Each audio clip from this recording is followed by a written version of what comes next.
अस्सलामुअलैकुम। हम डिस्कस करेंगे इम्पॉर्टेंट न्यूमेरिकल जो इस मर्तबा पेपर के लिहाज से बहुत इंपॉर्टेंट है। चैप्टर नंबर 1 के न्यूमेरिकल्स को डिस्कस करते हैं। परसेंटेज मास वाला न्यूमेरिकल है। इस मर्तबा पेपर के लिहाज से बहुत इंपॉर्टेंट न्यूमेरिकल है। अच्छा, आ compound C means carbon, H मतलब हाइड्रोजन, एन मतलब नाइट्रोजन। इनकी परसेंटेजेस हमारे पास दे दी हैं कि एक कंपाउंड में जो कार्बन इतना मौजूद है, हाइड्रोजन की तादाद इतनी है और नाइट्रोजन की तादाद इतनी है। इनके परसेंटेज मास दे दिए। मॉलिक्यूलर फार्मूला जो इसका है 108 है। हमें एम्पेरिकल फार्मूला मालूम करना है और साथ में मॉलिक्यूलर फार्मूला मालूम करना है। इस न्यूमेरिकल के अंदर जो जो फार्मूले यूज होंगे यहाँ पर मैंने लिख दिए हैं। यहाँ पे आप देख सकते हैं। सबसे पहले अगर आपको किसी भी एलिमेंट की परसेंटेज दे देता है तो सबसे पहले आपको कैलकुलेट करना पड़ेगा मोल रेशो। मोल रेशो का फार्मूला हमारे पास क्या होता है, परसेंटेज आपको ऊपर लिखनी पड़ेगी। जो भी उस एलिमेंट की परसेंटेज है उसको आप डिवाइड करवा देंगे उसके एटॉमिक मास से। फॉर एग्जांपल कार्बन की बात करूं तो वो 12 से डिवाइड हो जाएगा। उसकी जो भी परसेंटेज मास होगी, परसेंटेज मास क्या है 66.70। इसी तरह से ये निकालने के बाद हर एलिमेंट की आप निकालेंगे, फिर आप आ जाएंगे सिंपलीस्ट रेशो के ऊपर। सिंपलीस्ट रेशो का भी फार्मूला यहाँ पे लिख दिया है, मॉलिक्यूलर फार्मूले का भी फार्मूला यहाँ पे लिख दिया है। आगे की जानिब चलते हैं, फिर वहां पे फार्मूलों को भी डिस्कस करते हैं। डेटा देख लेते हैं। सबसे पहले हमारे पास परसेंटेज मास ऑफ कार्बन 66.70% दी हुई है। इसी तरह से हाइड्रोजन की जो है 7.41 है और नाइट्रोजन 25.90 दे दिया गया है। और साथ में हमें मॉलिक्यूलर मास भी गिवन है 108। रिक्वायर्ड में हमसे पूछा है एम्पेरिकल फार्मूला और मॉलिक्यूलर फार्मूला। आगे की जानिब चलते हैं। सबसे पहले हम कैलकुलेट कर लेते हैं मोल रेशो। स्टेप नंबर 1 में हम मोल रेशो का फार्मूला हमने लगा दिया है। सबसे पहले हम मोल रेशो ऑफ कार्बन निकालेंगे। मोल रेशो ऑफ कार्बन हमारे पास क्या हो जाएगी, परसेंटेज मास क्या थी कार्बन की 66.70 थी, डिवाइड बाय 12। 12 क्या होता है, एटॉमिक मास होता है किसका, कार्बन का। दोनों को डिवाइड करवाएंगे, आंसर क्या आ जाएगा 5.56। इसी तरह से मोल रेशो ऑफ हाइड्रोजन की बात करते हैं। मोल रेशो ऑफ हाइड्रोजन हमारे पास 7.41 दी गई है। इसको 1 से डिवाइड करवा देंगे। 1 क्या होता है, एटॉमिक मास होता है हाइड्रोजन का। इसी तरह से नाइट्रोजन में हम क्या करेंगे, 25.90 दे दी गई है। 25.90 को 14 से डिवाइड करवा देंगे क्योंकि नाइट्रोजन का एटॉमिक मास क्या होता है 14। तो हमारे पास मोल रेशो आ जाएगी 1.85। अच्छा, इन तीनों में से देख लीजिए, आगे आपके काम आएगी। इन तीनों में से किसकी परसेंटेज सबसे मोल रेशो सबसे ज्यादा किसका कम है, तो यहाँ पे मोल रेशो जो है नाइट्रोजन का सबसे ज्यादा कम है और वो है 1.85। फार्मूला क्या होता है, अब सिंपलेस्ट रेशो की जानिब चलते हैं। सिंपलेस्ट रेशो का फार्मूला हमारे पास होता है simplest ratio mole ratio divide by smallest mole ratio. देखिए स्मॉलेस्ट मोल रेशो के बारे में पहले आपको बता चुका हूँ। सबसे छोटी जो हमारे पास मोल रेशो है वो क्या है 1.85। मोल रेशो ऑफ कार्बन हमने क्या निकाली थी 5.56 डिवाइड बाय 1.85। 1.85 से क्यों डिवाइड करवाया, जो तीनों में सबसे ज्यादा छोटी होगी उससे डिवाइड करवाएंगे। तो ये 3 आ गया था। इसी तरह से हाइड्रोजन की हमने निकाली 7.41 divide by smallest mole ratio 1.85, ये 4 आ जाएगा। इसी तरह से नाइट्रोजन की तो थी ही 1.85, इसको 1.85 से ही डिवाइड करवाया जाएगा और आंसर क्या आ जाएगा हमारे पास 1। एम्पेरिकल फार्मूला क्या आ गया, अच्छा ये इसका एम्पेरिकल फार्मूला है। कार्बन हमारे पास कितने आए 3, तो हम 3 लिख देंगे। इसी तरह से हाइड्रोजन की तादाद क्या है 4, तो हमने 4 लिख दिया। नाइट्रोजन की तादाद क्या है 1, तो 1 लिखते नहीं है। अगर लिख भी दें तो कोई इशू की बात नहीं है। लेकिन ये तो एक पार्ट हुआ है। पहले पार्ट में हमसे उसने पूछा था एम्पेरिकल फार्मूला। अगर वो किसी सवाल में एम्पेरिकल फार्मूला पूछ ले तो यहाँ तक आप काम करेंगे और ये सवाल मुकम्मल हो जाएगा। लेकिन हमसे इसमें मॉलिक्यूलर फार्मूला भी पूछा है, तो मॉलिक्यूलर फार्मूले का फार्मूला मैंने यहाँ पे लिख दिया empirical formula n। What is n, सबसे पहले हम n कैलकुलेट करते हैं। n का फार्मूला होता है molecular mass divide by empirical formula mass. Molecular mass क्या है, उससे पहले हम क्या निकाल लेते हैं, एम्पेरिकल फार्मूला मास निकाल लेते हैं। जो आपने एम्पेरिकल फार्मूला कैलकुलेट करा था तो वहां से हम क्या कर लेते हैं, इसको कैलकुलेट कर लेते हैं। सबसे पहले empirical formula mass 12 multiply by 3, तो ये आ जाएगा हमारे पास 36। 1 मल्टीप्लाई बाय 4, 4 आ जाएगा और प्लस 14, ये हमारे पास क्या आ जाएगा 54। अब क्या करते हैं, हम पुट कर देते हैं फार्मूले 108 डिवाइड बाय 54, ये आ गया हमारे पास 2 को कहाँ पुट कर देंगे, यहाँ पुट कर देंगे n की जगह पे, और एम्पेरिकल फार्मूला की जगह पे क्या आ जाएगा C3H4n1। ये हो गया हमारे पास। इस तरह से सबको 2 से मल्टीप्लाई करवा देंगे। 2 3 से मल्टीप्लाई होगा 6, 4 से मल्टीप्लाई होगा 8 और इसी तरह से 1 से मल्टीप्लाई होगा तो 2। तो ये इसका क्या आ गया, मॉलिक्यूलर फार्मूला हमने कैलकुलेट कर लिया। आगे की जानिब चलते हैं, एक और सवाल है इसी तरह से, इसको भी डिस्कस करते हैं। एक ऑर्गेनिक कंपाउंड है हमारे पास containing carbon, hydrogen and nitrogen. इसमें कार्बन, नाइट्रोजन और हाइड्रोजन हमें दे दिए गए हैं। अच्छा, यहाँ पे जो है हमारे पास परसेंटेज कार्बन की दे दी गई है और इसी तरह से हाइड्रोजन की भी दे। यहाँ अगर हम इन दोनों परसेंटेजेस को कैलकुलेट करें तो ये 100 नहीं हो रही हैं, ठीक है। लेकिन अगर इससे पिछले वाले सवाल के अंदर आप देखते हो, कार्बन, नाइट्रोजन और ऑक्सीजन की जो परसेंटेज थी उनको ऐड किया जाता तो वो 100 के इक्वल आ जाती। लेकिन यहाँ पे ऐसा नहीं है। इसका मतलब जो परसेंट बच गया है वो किसका है? नाइट्रोजन का है। तो इस सवाल के अंदर सबसे पहले आपको क्या करना पड़ेगा? परसेंटेज मास ऑफ नाइट्रोजन निकालनी पड़ेगी। कैसे निकालनी होगी जरा देख लीजिए, बिल्कुल वैसा ही सवाल है। कार्बन की परसेंटेज 53.34, हाइड्रोजन की परसेंटेज 15.6 और मॉलिक्यूलर फार्मूला हमसे उसने पूछ लिया है। और गिवन के अंदर हमारे पास एक और चीज है, हमारे पास मॉलिक्यूलर मास भी दे दिया गया है। मॉलिक्यूलर मास हमारे पास क्या है? ये 90 है। मॉलिक्यूलर मास हमें कितना दिया गया है? 90 है। ये आगे कैलकुलेशन में हमारे पास काम आएगा, ये लिख लीजिएगा, ये गिवन के अंदर है, हमारे पास डेटा में मौजूद है। अच्छा भाई, अब क्या करते हैं हम? सबसे पहले देखें सबकी परसेंटेज किसके इक्वल होती है? कार्बन, हाइड्रोजन और नाइट्रोजन सबकी परसेंटेज देखी जाए तो 100 के इक्वल होती है। अब हम क्या करेंगे? कार्बन और हाइड्रोजन की परसेंटेज को दूसरी जाने भेज देंगे, यानी कि 100 में से माइनस करवा देंगे। जब इन दोनों परसेंटेज को 100 में से माइनस करवाया जाएगा तो ये आंसर हमारे पास क्या आ जाएगा? 31.1%। इसका मतलब नाइट्रोजन की परसेंट हमारे पास कितनी हो गई? 31.1। अब बिल्कुल वैसे ही सवाल करना है जैसे कि हमने पिछला सवाल करा था। सबसे पहले हम क्या निकालेंगे? Mole ratio. मोल रेशो का फार्मूला क्या होता है? Percentage mass of element divide by atomic mass. तो सबसे पहले कार्बन की मालूम कर लेते हैं। कार्बन की परसेंटेज क्या है? 53.34 डिवाइड बाय 12। 12 से क्यों डिवाइड करवाया? क्योंकि इसका एटॉमिक मास क्या है? 12। 12 से डिवाइड करवाएंगे तो आंसर क्या आ जाएगा? 4.445। इसी तरह से हाइड्रोजन की निकाल लेंगे। हाइड्रोजन की परसेंटेज क्या है? 15.56 डिवाइड बाय 1। तो 15.56 को 1 से डिवाइड करवाएंगे तो ये क्या आ जाएगा? 15.56 ही रहेगा। इसी तरह से नाइट्रोजन की देख लेते हैं। 31.1 डिवाइड बाय 14 तो ये क्या आ जाएगा? 2.26। अब इन तीनों में से देख लीजिए स्मॉलेस्ट किसकी परसेंटेज है, तो यहाँ पे देख लें नाइट्रोजन की ही यहाँ पे परसेंटेज आ रही है सबसे स्मॉलेस्ट। दूसरे स्टेप में हम क्या करेंगे? Simplest mole ratio. Simplest ratio का फार्मूला होता है mole ratio divide by smallest mole ratio. Mole ratio of carbon हमारे पास क्या आई थी? 4.445 divide by smallest mole ratio, क्योंकि इसमें स्मॉलेस्ट मोल रेशो क्या है? 2.221। तो आंसर क्या आ जाएगा हमारे पास? 2। इसी तरह से स्मॉलेस्ट रेशो ऑफ हाइड्रोजन हमारे पास क्या आ जाएगी? 15.56 डिवाइड बाय 2.1 तो ये आ जाएगा 7, यानी कि हाइड्रोजन 7 आ गया है। और नाइट्रोजन 1 आएगा क्योंकि उसकी भी नाइट्रोजन की जो हमने मोल रेशो निकाली थी वो 2.221 थी और वही स्मॉलेस्ट है तो 1 आ जाएगा। तो इसका एम्पेरिकल फार्मूला क्या हो गया? C2H7 और N क्या है हमारे पास, यानी कि H7 है और N क्या है हमारे पास? 1 है।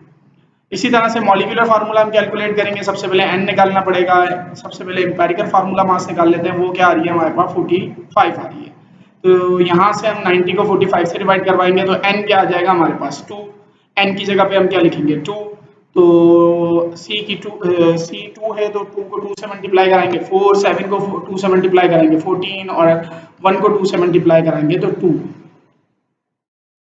तो ये न्यूमेरिकल काफी इंपॉर्टेंट थे जो हमने डिस्कस कर लिए। मजीद इसी के जैसे और न्यूमेरिकल्स, ये भी उन्हीं जैसे कुछ न्यूमेरिकल्स हैं, इसमें देख लें। अच्छा, यहाँ पे भी देखें आपके पास एक कंपाउंड दे दिया है तो 40% एक मौजूद है और इसी के साथ दूसरा जो है 6.6 मौजूद है। 6.6% इसका मतलब जो परसेंटेज हमारे पास बची है।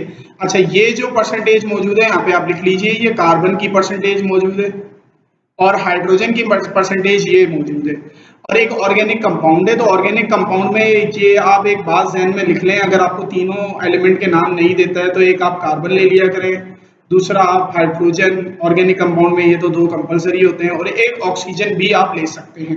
तो इसका मतलब क्या है? इसकी जो परसेंटेज है वो तो 40 दे दी गई है, ठीक है। इसी तरह से हाइड्रोजन की जो परसेंटेज है वो क्या दे दी गई है? 6.66।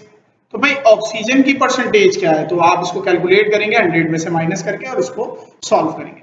अच्छा, यहाँ पर जो एक नई चीज है जो हमें डिस्कस करनी है, यहाँ पे देखें मॉलिक्यूलर मास जो है is double is empirical formula mass.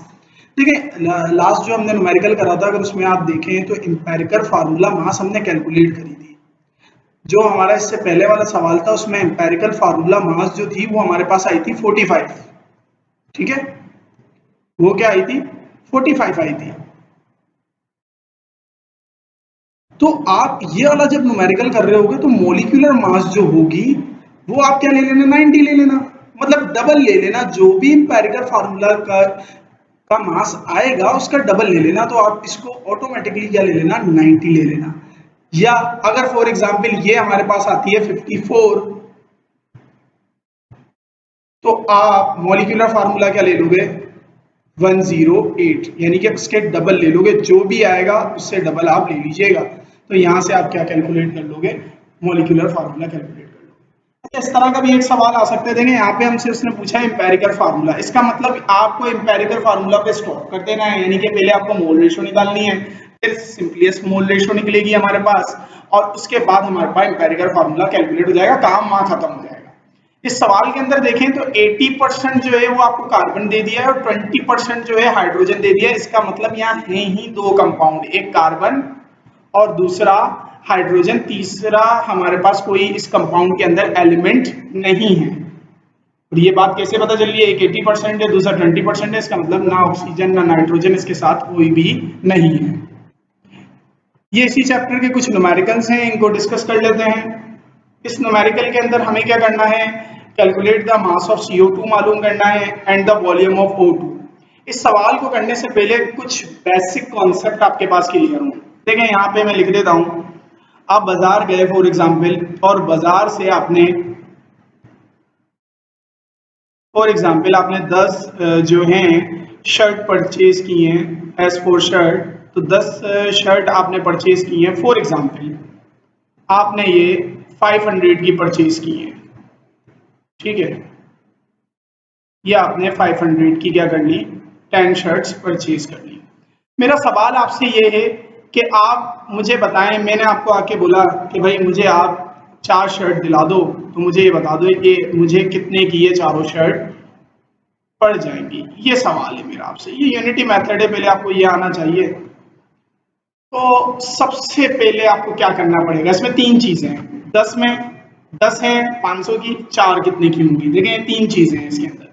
तो सबसे पहले आप क्या करो, जो 10 शर्ट है हमारे पास, ये जो चीज है हमारे पास, ये जो ऊपर दी गई है, ये 10 शर्ट की कीमत है, इसके जरिए आप एक शर्ट की कीमत निकालो। पहले एक शर्ट की कीमत कैसे निकलेगी, तरीकेकार आप देख लीजिए।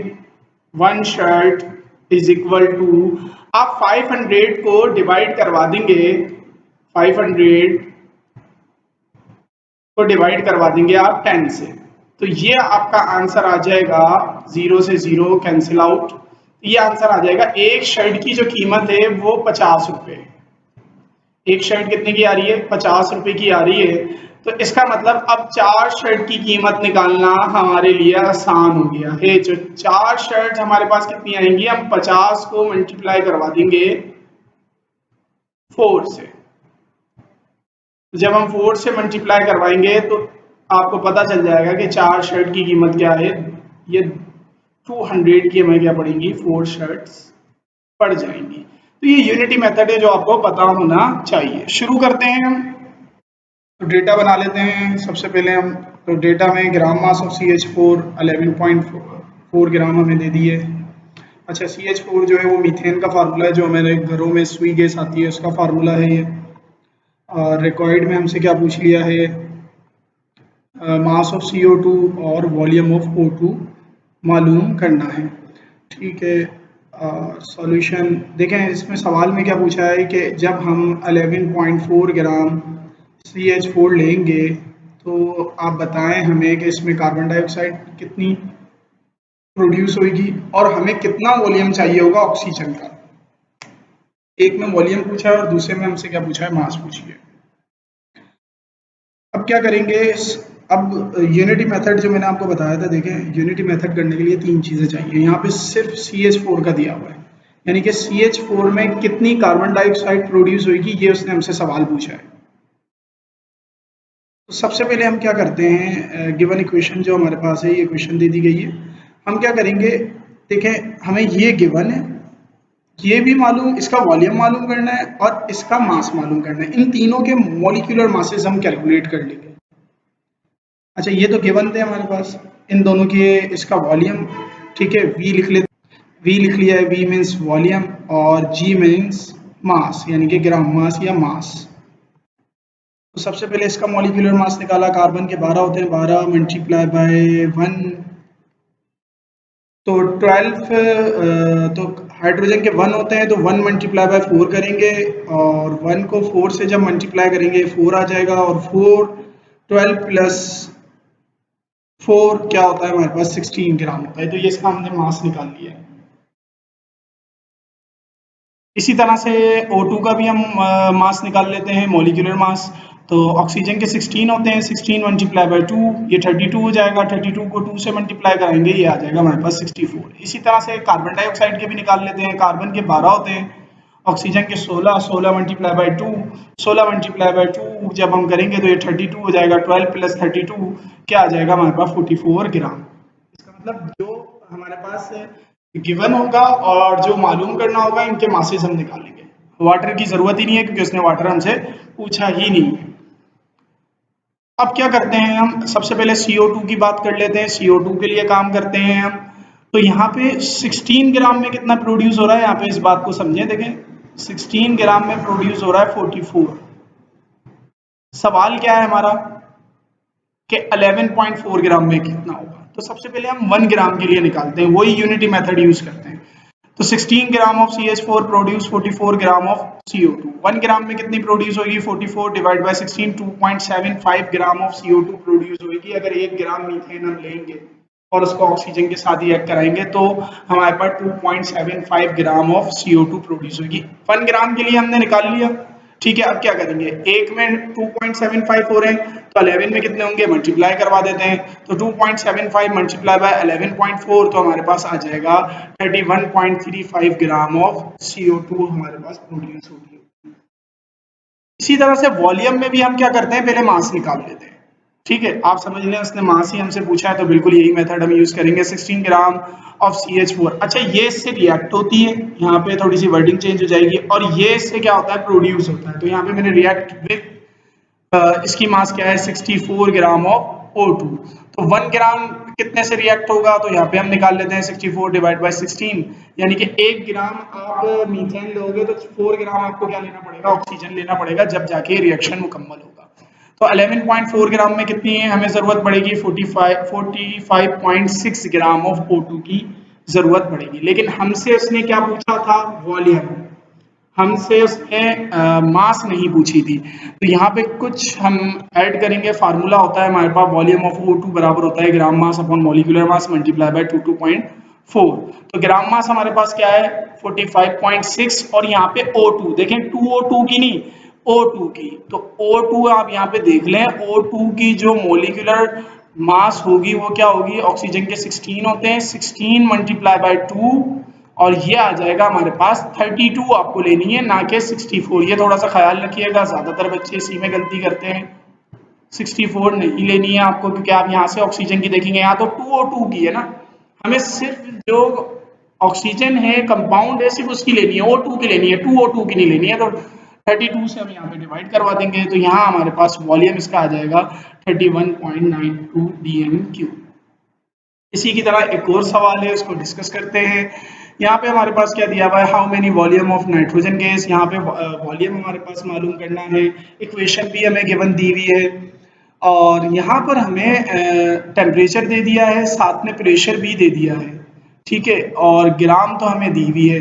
कुछ फार्मूले जो है मैंने यहाँ पे लिख दिए हैं। पहला फार्मूला तो मोल का फार्मूला है, और इसी तरह से PV is equal to nRT, ये जनरल गैस इक्वेशन है जो चैप्टर नंबर 2 में मौजूद है हमारे पास। P प्रेशर होता है, इसकी यूनिट ATM है, और टेम्परेचर की यूनिट केल्विन है, नंबर ऑफ मोल्स, वॉल्यूम की यूनिट dm³ है, जो इसके अंदर हम यूज करेंगे। यहाँ पे सारी मैंने डिटेल इससे रिलेटेड लिख दी है।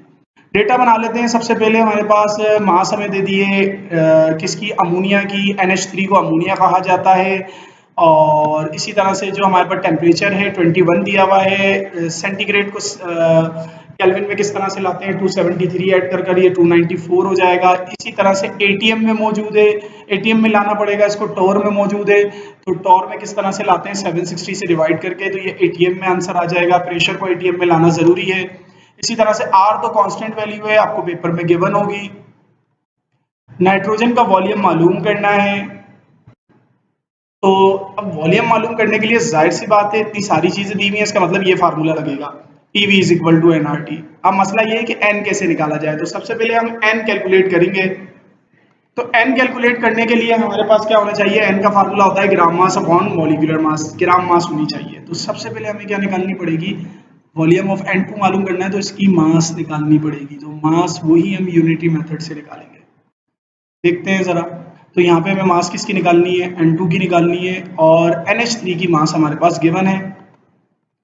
तो यहाँ पे सबसे पहले हम मॉलिक्यूलर मासेस निकाल लेते हैं। 1 मल्टीप्लाई बाय 3, हाइड्रोजन का 1 होता है, 1 मल्टीप्लाई बाय 3 और नाइट्रोजन के 14 होते हैं, दोनों को ऐड कर देंगे तो ये हमारे पास आ जाएगा 17, 17 मल्टीप्लाई बाय 2 34 आ जाएगा।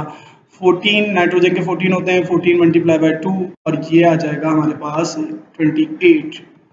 ठीक है, तो 34 में कितने प्रोड्यूस हो रहे हैं, 28 हो रहे हैं। तो 1 ग्राम में कितने प्रोड्यूस होंगे, वही यूनिटी मेथड को हम यूज करेंगे। तो 1 ग्राम में हमारे पास प्रोड्यूस हो रहे हैं 0.823। यहाँ पे हमारे पास जो मास है वो हमारे पास कितना आ जाएगा, ये आ जाएगा 658.8 ग्राम हमारे पास नाइट्रोजन आ जाएगा। अब हम ये फार्मूला यूज करेंगे, पिछले न्यूमेरिकल में हमने यूज करा था volume is equal to gram mass upon molecular mass multiply by 22.4। यहाँ पर जो वॉल्यूम का फार्मूला होगा ये यूज होगा। पहले हम n निकाल लेते हैं। n हमारे पास क्या आ जाएगा, 658.8 डिवाइड बाय 28, ये n हमारे पास आ जाएगा 23.528। तो फार्मूला पुट कर देते हैं, वॉल्यूम हमें कैलकुलेट करना है, आर की वैल्यू हमारे पास सारी हमारे पास गिवन है, सारी हमने पुट कर दी। तो यह हमारे पास वॉल्यूम आ गया 56.905। तो ये हमने क्या निकाल लिया, यहाँ पे इसका वॉल्यूम निकाल लिया। ठीक है, वहां पर फार्मूला अलग लगा था, ठीक है, यहाँ पे फार्मूला अलग लगा है। अगर वो प्रेशर आपको टेम्परेचर दे दे तो इस तरीके से कर सकते हैं, लेकिन ये सवाल इससे पहले जो दिया हुआ था उसमें भी एसटीपी की बात की थी, वो भी इस तरीके से कर सकते थे। एसटीपी का मतलब होता है स्टैंडर्ड टेम्परेचर प्रेशर, जिसमें प्रेशर 180 m हो और टेम्परेचर 273 हो, उसको एसटीपी कहा जाता है, जिसमें स्टैंडर्ड होती है दोनों चीजें। तो ये कुछ इंपॉर्टेंट सवाल हैं जो आप देख सकते हैं यहाँ पर। ये जो सवाल है लिमिटिंग रिएक्टेंट का सवाल है, ठीक है। अच्छा, पता कैसे चलता है कि जो आपको सवाल दिया गया है, देखें कभी कभी बाज़-औक़ात वो लिमिटिंग रिएक्टेंट का वर्ड भी यूज कर देता है और बाज़-औक़ात वो करता भी नहीं है। तो यहाँ पे आपको क्या करना है, देखें जिसमें दो रिएक्टेंट आपके पास गिवन हो, तो यहाँ पे देखें जिंक भी आपको दे दिया गया है और HCl भी आपको दे दिया गया है, तो समझ जाइएगा ये लिमिटिंग रिएक्टेंट का सवाल है। लिमिटिंग रिएक्टेंट होता क्या है आपको यहाँ पे मैं बता दूं। देखिए इस डायग्राम के अंदर आप देखें हाइड्रोजन हमारे पास कितने मौजूद हैं, आपको ये पता है वाटर का फार्मूला क्या होता है, H2O, यानी कि एक कंपाउंड बनाने के लिए हमें 2 हाइड्रोजन और 1 ऑक्सीजन की जरूरत होती है, तो हमारे पास एक कंपाउंड बन जाता है वाटर का। तो यहाँ पे आप देखें ये मिलाकर ये इसके साथ मिलकर क्या बना लेगा, एक H2O बना लेगा, जो आपको नजर भी आ रहा है। यहाँ से हमारे पास क्या है, एक और ये कंपाउंड H2O के साथ मिलकर क्या बना लेगा, H2O बना लेगा, और यहाँ पर भी आप देख सकते हैं ये एक और यहाँ मिलकर क्या बना लेगा, H2O बना लेगा। ठीक है, अब मुझे आप ये बताएं, ये रिएक्टेंट थे दोनों, ये जो आपको नजर आ रहे होंगे ये रिएक्टेंट है, और जो इस जानिब मौजूद है ये क्या है हमारे पास, प्रोडक्ट है। अब यहाँ पर देख के ये बताएं रिएक्शन में पहले कौन सी चीज खत्म हो रही है, ऑक्सीजन खत्म हो रही है या हाइड्रोजन खत्म हो रही है।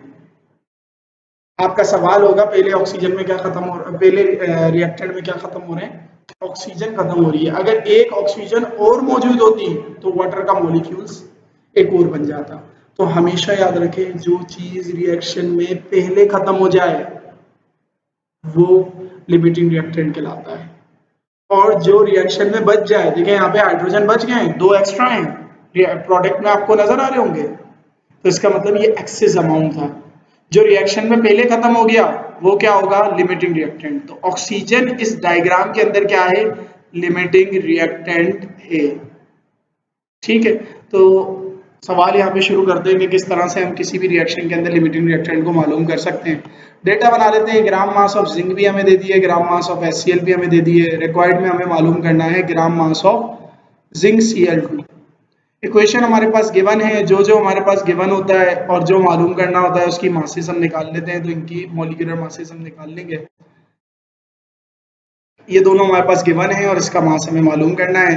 अच्छा, जिंक का जो एटॉमिक मास होता है वो 65 होता है और हाइड्रोजन का 1, क्लोरीन के 35.5, दोनों को ऐड करेंगे ये आ जाएगा 65.5, 65.5 मल्टीप्लाई बाय 2 ये आ जाएगा 73। इसी तरह से यहाँ पर इसको देख लेते हैं मजीद। ये 35.5 था, इसको 2 से मल्टीप्लाई करा 73 आ जाएगा। इसी तरह से यहाँ पे हमारे पास क्या है, जिंक के 65 होते हैं, 65 प्लस 35.5 मल्टीप्लाई बाय 2 तो ये 71 हो जाएगा। 71 65 में ऐड करेंगे ये क्या आ जाएगा 136 ग्राम। अब आपको क्या करना है, आप एक ये समझ लीजिए ये यहाँ पे है ही नहीं, ये मौजूद ही नहीं है ये कॉलम यहाँ पर, तो आपको सिर्फ ये नजर आ रहा होगा। तो इसको यूज करते हुए आप क्या कर लें, यूनिटी मेथड इस पे लगा दें। तो पहले जिंक से हम बात कर लेते हैं। तो 65 ग्राम कितना प्रोड्यूस कर रहा है हमारे पास, 136 ग्राम प्रोड्यूस कर रहा है जिंक Cl2। तो यहाँ से हम इसको कैलकुलेट करते हैं तो ये हमारे पास आ जाएगा 1 gram of zinc Cl2 136 divide by 65 ये आ जाएगा 2.092 ग्राम। तो 3.27 में हमारे पास कितना ग्राम आ जाएगा, 6.84 ग्राम हमारे पास प्रोड्यूस होगा जिंक Cl2 का। इसी तरह से HCl में बात कर लेते हैं। तो HCl में क्या हो जाएगा 73 ग्राम प्रोड्यूस हो रहा है। अब इसके लिए आप बात कर लें 136 ग्राम, मतलब दोनों के साथ आपको कराना है, जो भी आपके पास रिएक्टेंट मौजूद थे दोनों के साथ हम जिंक Cl2 को यूज कर लेंगे, कैलकुलेट कर लेंगे। तो यहाँ पे हमारे पास आ जाएगा कि 25 में हमारे, तो ये 25 ग्राम में हमारे पास प्रोड्यूस हो जाएगा 46.57 ग्राम ऑफ जिंक Cl2। तो अब यहाँ पे लिमिटिंग रिएक्टेंट क्या होगा, दोनों में से आप कंपेयर करेंगे किसका आंसर छोटा है। यहाँ पे जो आंसर आ रहा है 46.57 आ रहा है और यहाँ पे जो आंसर आ रहा है 6.84 आ रहा है। तो इन दोनों में जिसका भी आंसर छोटा होगा तो छोटा आंसर किसका आ रहा है, जिंक का आ रहा है, स्मॉल आंसर जिंक का है और जो ग्रेटर आंसर आ रहा है वो HCl का है। तो जिंक हमारे पास क्या होगा, यहाँ पे लिमिटिंग रिएक्टेंट होगा और हमारे पास जो इसका मास होगा 6.84 होगा, यानी कि जो हमारे पास ज्यादा मास हो रहा होगा उसको नहीं लेंगे हम। तो यहाँ पर लिमिटिंग रिएक्टेंट जो है वो हमारे पास जिंक है। जिंक रिएक्शन में पहले खत्म हो जाएगा, जब जिंक रिएक्शन में पहले खत्म हो जाएगा तो प्रोसेस वहीं रुक जाएगा। तो ये लिमिटिंग रिएक्टेंट का तरीका होता है। अगर एक, दो या दो से ज्यादा रिएक्टेंट आपको दिए हुए हों तो आपको करना क्या है, सबसे कैलकुलेट कर लेना है। जब सबसे कैलकुलेट करेंगे, जिससे आंसर कंपेयर करेंगे, जिससे आंसर सबसे छोटा आ रहा होगा वही क्या होगा, लिमिटिंग रिएक्टेंट होगा। फिर आप उसको वहां पर बता देंगे कि ये लिमिटिंग रिएक्टेंट है और उसके बाद रिएक्शन पॉसिबल नहीं होगा, रिएक्शन वहीं रुक जाएगा। ये कुछ और न्यूमेरिकल हैं, छोटे से हैं, एमसीक्यूज में भी आपसे पूछ सकता है। इनको देख लेते हैं। Calculate the number of moles, number of moles मालूम करने, फार्मूले देख लेते हैं। सबसे पहले नंबर ऑफ मोल्स का फार्मूला क्या होता है, gram mass upon molecular mass. और नंबर ऑफ मॉलिक्यूल्स का भी एक न्यूमेरिकल मैं आपको कराऊंगा, ये इसका फार्मूला है। और नंबर ऑफ मॉलिक्यूल्स के दो फार्मूले होते हैं, क्योंकि ग्राम मास मोलिकुलर मास की जगह पे आप मोल्स लिख सकते हैं। डेटा बना लेते हैं। ग्राम मास हमारे पास दे दिए 3800 ग्राम और मॉलिक्यूलर मास हमने निकाल लिया है CaOH का। तो ये हमारे पास ऑक्सीजन के 16 होते हैं, हाइड्रोजन का 1 होता है, 16 प्लस 1 हमारे पास क्या हो जाएगा 17, 17 मल्टीप्लाई बाय 2 34, 34 को 40 में ऐड करेंगे 74 ग्राम आ जाएगा। रिक्वायर्ड में हमें क्या मालूम करना है, नंबर ऑफ मोल्स मालूम कर रहे हैं। नंबर ऑफ मोल्स का फार्मूला लगा देते हैं। यहाँ पे पास नंबर ऑफ मोल्स का फार्मूला होता है ग्राम मास अपॉन मॉलिक्यूलर मास। ग्राम मास हमारे पास कितनी है 3800 डिवाइड बाय 74, दोनों को डिवाइड करवाएंगे तो नंबर ऑफ मोल्स हमारे पास आ गए। यही सवाल एक तरीके से और आपसे पूछा जा सकता है, वो उसका फार्मूला मैं आपको बता देता हूँ। तो ये एक और न्यूमेरिकल हम देख लेते हैं। नंबर ऑफ मॉलिक्यूल्स यहाँ पे पूछे हैं, 10 ग्राम NaCl हमारे पास दे दिया है। NaCl की जगह पर हम H2O ले लेते हैं, ठीक है, आप इधर H2O कर लीजिए। तो डेटा बना लेते हैं। हमारे पास ग्राम मास हमें 10 दे दिया है और मॉलिक्यूलर मास क्या हो जाएगा वाटर का 1 मल्टीप्लाई बाय 2 प्लस 16 ये 18 आ जाएगा। रिक्वायर्ड में हमसे क्या पूछ लिया है, नंबर ऑफ मॉलिक्यूल्स पूछ लिए हैं। नंबर ऑफ मॉलिक्यूल्स का मैंने फार्मूला लगा दिया है gram mass divide by molecular mass. ये क्या होता है, एवोगाड्रो नंबर होता है। ग्राम मास हमारे पास कितना है 10, 10 डिवाइड बाय 18। तो नंबर ऑफ मॉलिक्यूल्स पूछ लेगा तो ये फार्मूला लगाना है, मोल्स पूछ लेगा तो ये फार्मूला लगाना है। दोनों में फर्क सिर्फ ये है कि इसमें एवोगाड्रो नंबर आता है। इसका एक और तरह का वो न्यूमेरिकल पूछता है, थोड़ा सा कंफ्यूज करता है बच्चों को। अगर यही सवाल हो बिल्कुल, लेकिन आपसे वो ग्राम मास पूछ ले, तो आपको क्या करना है, मॉलिक्यूलर मास डिवाइड हो रहा है वहां जाकर मल्टीप्लाई, तो फार्मूला क्या बन जाएगा, gram mass is equal to number of moles multiply by molecular mass. इसी तरह से अगर नंबर ऑफ मॉलिक्यूल्स आपको दे दे और ग्राम मास मालूम कर ले इस वाले फार्मूले के जरिए, तो ग्राम मास का क्या फार्मूला हो जाएगा, number of molecules multiply by molecular mass divide bye 6.02 10 की पावर 23। ये भी फार्मूले आपको क्या रखने हैं, जहन में रखने हैं। इससे रिलेटेड जितने भी न्यूमेरिकल्स हैं कुछ मैं वीडियो की डिस्क्रिप्शन में ऐड कर दूंगा, ताकि आप लोग क्या कर लें, उसकी भी प्रैक्टिस कर लें। अल्लाह हाफिज।